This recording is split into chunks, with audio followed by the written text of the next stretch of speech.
శివకేశవులకు అత్యంత ప్రీతికరమైన మాసం కార్తీక మాసం. ఇందులోనూ ఈ మాసంలో వచ్చే పౌర్ణమి తిథి అత్యంత విశేషమైనది. భక్తులు కార్తీక పౌర్ణమి రోజు ప్రాతకాలాన ఆది స్నానాలు చేసి ఉపవాసాలతో శివకేశవులను అర్పిస్తారు. ఈ విశేషమైన పౌర్ణమి తిథిని పురస్కరించుకొని జంట పట్టణాలలోని శివాలయాలు భక్తులతో కిటకిటలాడాయి. తాండవ కాశీ క్షేత్రమైన తపోవనం ఆశ్రమంలో సచ్చిదానంద సరస్వతి స్వామీజీ వారి దివ్య పర్యవేక్షణలో విశేష పూజా కార్యక్రమాలను నిర్వహించారు. తుని పాయకిరావుపేట పట్టణంలో కార్తీక పౌర్ణమి పర్వదినాన్ని భక్తులు భక్తి శ్రద్ధలతో జరుపుకున్నారు.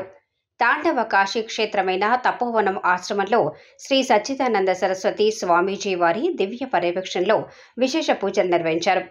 వేద పండితులతో కలిసి కార్తీక దీపోత్సవం నిర్వహించారు. అనంతరం కార్తీక మాస విశిష్టతను స్వామీజీ వివరించారు. భక్తులు అధిక సంఖ్యలో ఆశ్రమాన్ని సందర్శించి పూజా కార్యక్రమాల్లో పాల్గొన్నారు. స్వామీజీ ఆశీస్సులు పొందారు.